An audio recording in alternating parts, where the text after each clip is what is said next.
Peace in, guys. How you doing? Use the force. Positive mental attitude. You know how we do.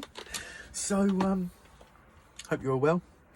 I was having a light conversation this morning, which was really nice because, so there was this post about how there's, a food shortage coming because of COVID and blah, blah, blah. It's sort of, oh gosh, I'm not sure whether that's mainstream or conspiratorial hype. But either way, right, it's possible, dependent on what our actions are now. See, all these future predictions and theories and agendas are all dependent on our actions following what they want. And I just think it's important that we remember that.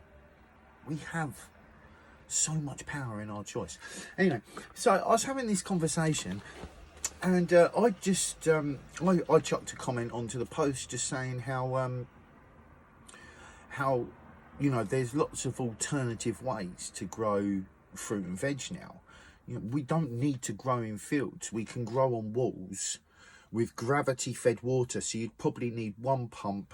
I'd imagine you could have a squared area with a growing tier in the middle from top to bottom over multiple floors. You could probably just have solar panels on the top and maybe the top sides, and that would probably generate enough electricity to run any pumps and anything else you might need to do with this growing structure, right? So you could have like a miniature tower block, right, just for visualization, but the inside core of it is just, four walls, boom, boom, boom, inside a square building, top to bottom, hydroponics all in it, and you can grow so much on that. And if you think per acreage, per square foot, you'd be able to vastly outgrow a field. So, and you don't need to just rely on solar power. You can have, little fans on top, and I say little,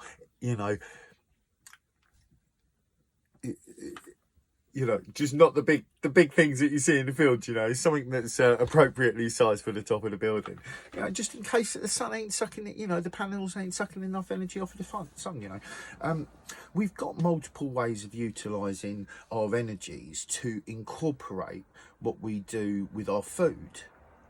And I was speaking to this very lovely, very reasonable woman.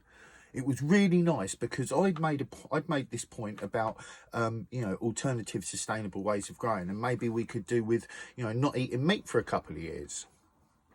And these two ladies were sort of back and forthing with me, and it was nice. They were coming from the stance of a meat eater. I was coming from the stance of someone who doesn't really eat much meat these days. I've all but stopped, but I'm not looking to class myself as a vegan or an anything. I've got no time for that. We're what we eat. This is the sort of places we can eradicate labels. We don't need them. I choose not to eat much meat because I know for myself, living in line with how I feel and think, if life was different and we didn't have this processed food chain where everything's done for us, well, I wouldn't eat much meat at all because I couldn't catch and kill an animal. Simple as that. So I started imagining that was the situation I was in and moving towards it anyway. Right, so we're having this conversation, and I did point out I do eat meat. So I'm not coming from this anti-meat stance. I was just coming from a what-if stance, right? Hypothetically speaking, if something did happen where the food chain started to break down, which is highly possible, how could we as humans the word I'm looking for that is kind of like creative, innovative, right?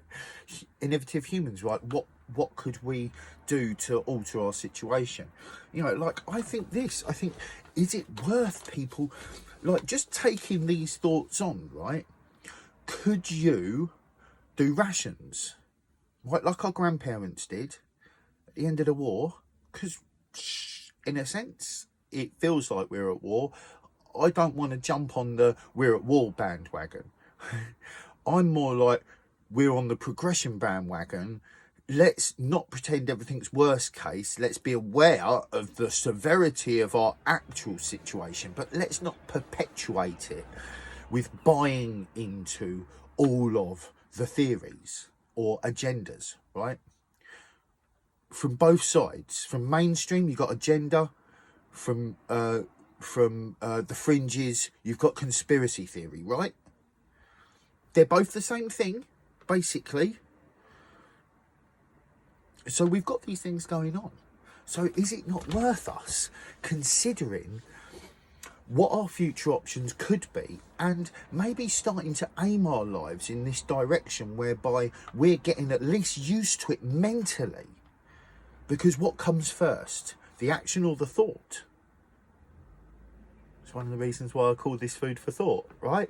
Because the thought will come first. You know, in many circles over many ages, it's taught that thought is like super powerful, like, you know, over and above. I believe it's one of the powers, right? I'm a firm believer in, like, if you want to talk about things in that sort of area, that our thoughts, our feelings, so you've got sort of thought, intention, visualization and focus, and if you use these things, and I feel like I'm missing something, but I'm free running it, so you know, but these things help us to create healthy movements in our own lives, right? So this is why I say, you know, if we are to consider, could we live on rations? Could you live with rations? And if not, why? Right, because this is tricky, right? Military complex has a clock ticking down to the destruction of society, and I mean, if that wasn't enough, there's other compounding things going on around the world, like the climate changing, which, you know, as someone who's, you know, spent a lot of time looking at history, the climate naturally shifts, you know, and sometimes unnaturally because of external things like meteors, right? And the earth takes a hit, and then boom, you know, ash goes up, we've got a whole different climate situation, you know, these things happen. But also you've got natural cycles of life, you know, and it's all to do with like all the different movements of earth, right? We're not just spinning round that way, but we've also got this slight tilt where we're not just going around like that, but we do this like slight wobble, don't we? You know, like an egg on its thing. What a great demonstration. So I think it's worth us considering what we might have to face in, because we got lots of different kind of, we live in an unsustainable society. From the food chain to our psychology, it's unsustainable. We all know this. So it doesn't matter which thing you pick, it's all worth working on, right? Whether it's your psychology, whether it's the food you consume, whether it's how much you use a vehicle, if you use a vehicle, you know, whether it's what clothes you're getting, how often you get clothes and where you source them, you know, right? Like, we got lots of different things that as the humankind, we have positive and negative impacts, right? And I think because we're taught and we know, and it's no secret that we live in an unsustainable society, surely, especially in times where there's been such an overreach of government, right? Where the measures have been so out of hand, where they've totally shown that they're incapable.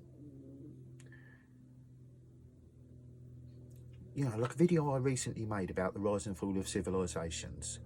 If you start seeing the signs of the fall, then you can make the fucking moves so that it doesn't have to be doomsday, right? It comes down to our action. And first that has to be the thought. First that has to be the thought. The thought about change, the thought about sustainability, the thought about what can I sacrifice for you and for me. And for each and everybody. Woo! But real talk, you know, what can we sacrifice? Because I believe there was an ancient teaching about sacrifice that got misconstrued by the Western world. I'm not saying all. I never make blanket statements, right? Apart from sometimes when I say, like, we've all been mentally manipulated by the system, and that the education system that was designed to indoctrinate children from the native way of life has been doing the same psychological fuckery to us that it did to them. But that aside, I believe. So I slightly lost my flow there. But, you know, if we can consider what we can do as opposed to what they're telling us is going to happen, right? If we take time to consider, well, hang on a minute, if enough of us came together, we could create significant change. When we start running these thought processes, the mind being what it is, will start running more of them. You'll find some other shit that you weren't interested in that was going on in your head, like some arguments that are crap about some shit that means nothing. They'll start shutting up a little bit the more you start letting your mind have focus into new places. So it's like a double-edged, beautiful, friendly sword. You know, not only do you start generating thoughts about a positive future and what we could do with it, actually in turn you start, you know, I wanted to say suppressing them, but it's not the right word. You basically start dismissing other thoughts that don't serve you so well. So you start to, you know, what comes first? Thought always comes first before action. So, you know, that's why I know that the more of us that take time to find how we can sacrifice and compromise in our own lives for the betterment of the future, which is for us and other people all at the same time. It's a selfless, selfish act. It's just, I think it's just cool. You know, so I think that you know, if you want to look for a bit of like eco-friendly, sustainable ideas, whether they've been implemented or whether they're just theories at the moment, there's lots out there, right? And you know, and if you see something that seems all a little bit dreamy, you can start looking into the technology it would take to do it. Like I've spent a bit of time, not loads of time, but I tend to cross-reference most things in some way, not everything. Sometimes I might see something that sparks my passion and I'll quickly chuck a link out, and then I'm like, oh no, half hours or an hour later after doing a bit more research, I'm like, oh, now I've got to go back and say, yeah, you know, that was dud. Or just, you know, take the shit in the comments and just say, look, yeah, I was a bit too quick to post, hands up, do you know what I mean? I fucked up. It happens. Right? We live in such an age of information, whether it's pro or misinformation. You know, and pro and misinformation comes from both the government and the fringes. And this is why I promote being objective. It's not being objective until your point's made and then stopping being objective. True objectivity, in my humble opinion, comes from all the way to the end. You don't ever stop being objective. If you take on objectivity, just don't ever drop it.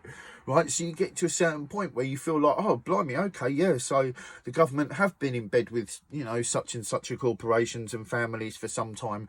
But as opposed to that just being the end deal, and then it's like, right, yeah, they're all, you know, I then start asking more questions. I start then being more objective. I'm like, well, okay, well, who was born into what? Who's perpetuating what, you know? And also, how is this going to help me? You know, like someone came onto a post I put up one of my last videos and talking about Heiku Shu, or whatever his name was.